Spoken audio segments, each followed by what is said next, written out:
سبحان الله. هم الحلوين بس الحلوين اللي بيتكلوا على الله اوام، بيلموا عزالهم من بدري ويجروا على الاخرة ما يرموا سلام، بيسيبوا الواحد في الدنيا يتمنى يسيبها ويلحقهم، وبيسرح يتخيل ويقول بوجودهم كانت حلوة الايام. الناس السهلة اللي بتريح بدري وبتغادر، والناس الوحشة المؤذية موتهم بيكون صعب ونادر. في حاجات بتروح منك تقتل وتبوخ ايامك في عينيك، تتمنى تشوفهم لو لحظة من تاني وما بتبقاش قادر.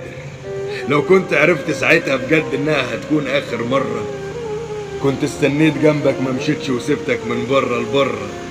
كنت هوريك ازاي قلبي بيحب وجودك، وكلامك كان اخر حضن هيبقى طويل مش زي التانيين بالمرة.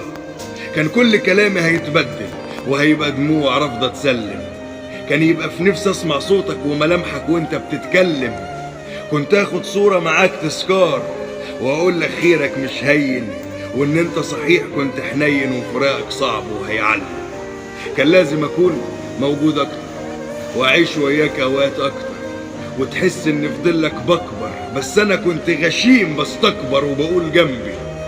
في كلام كان لازم اقوله كتير بس ما قلتوش، فهشيل ذنبي.